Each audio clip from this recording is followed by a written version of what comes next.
In this episode, we're going to talk about this cool figure I got here. It's Bilbo Baggins, and this thing is really cool. I really like it. It's awesome. The detail on it is just really awesome. I mean, like, here, let's start with the bottom up. Okay, so, this figure, let's start with the feet. As we all know, hobbits have hairy feet. Right? I mean, for a NECA figure, I mean, they knocked it out of the park. They always knock it out of the park. These feet are pretty good. I think they're awesome. They got dirt on it. I mean, like the nails and everything, the hair. It's cool. It's perfect. In the material, right? Like the joints and everything. Like you can't really move these around. They're pretty stuck into this swivel. Okay, the whole leg goes with it. Goes all the way around. But I mean, this is good. This is a good figure. It's sturdy, it's strong. He can stand up on his own. That's major. That's huge. It's awesome.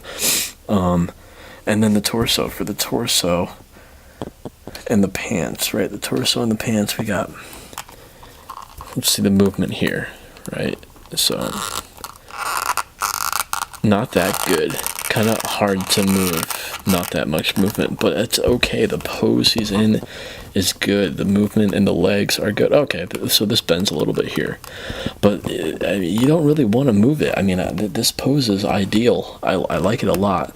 And the torso is cool, right? You got the nice green color. You got the nice, like, you know, his outfit that he's always wearing. And then you got this belt, and this belt is pretty cool. It comes on and off. I really don't want to take it off because it's a pain to put back on. It's actually really annoying.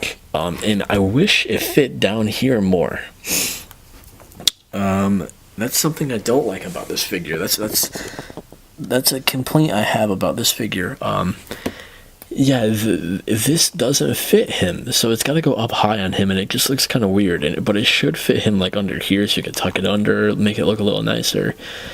But it doesn't fit, so it's got to go up high. But you know, for the price of this figure, for the likeness, for everything else in it, I'm really okay with that. You know, he's got his sword, right? Sting.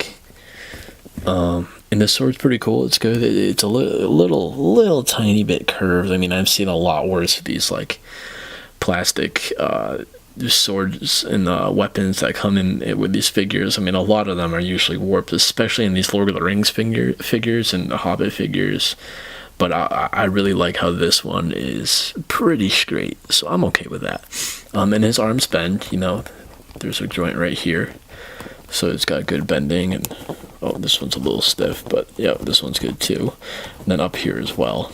And his jacket, you'll see, right, it's almost like tuxedo type thing, kind of, or like a vest.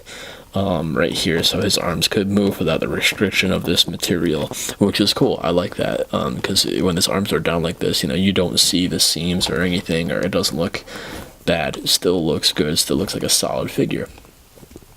And then up here, sorry about that.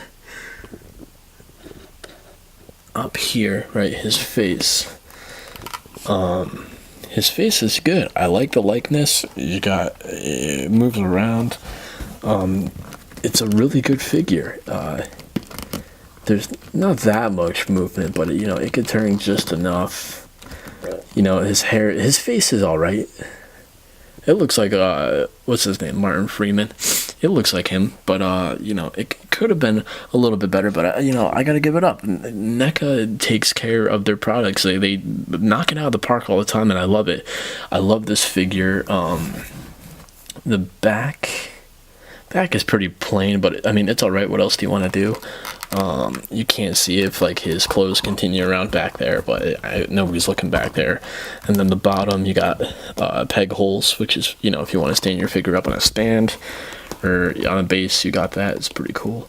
But this is the figure.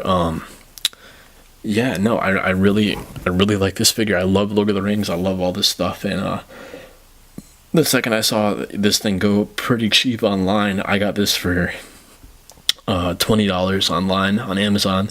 I knew I had to get it. I waited for it to get cheaper. I think it started around like $45. I'm not sure, But yeah, no, it went down to 20 and I scooped it up, and for 20 bucks, a figure like this, you really can't go wrong. But yeah, thank you for checking out this episode. If you like what I'm doing here, subscribe below, comment in the sections about if you want to see more, whatever, let me know. Let's talk, and we'll see you guys next episode.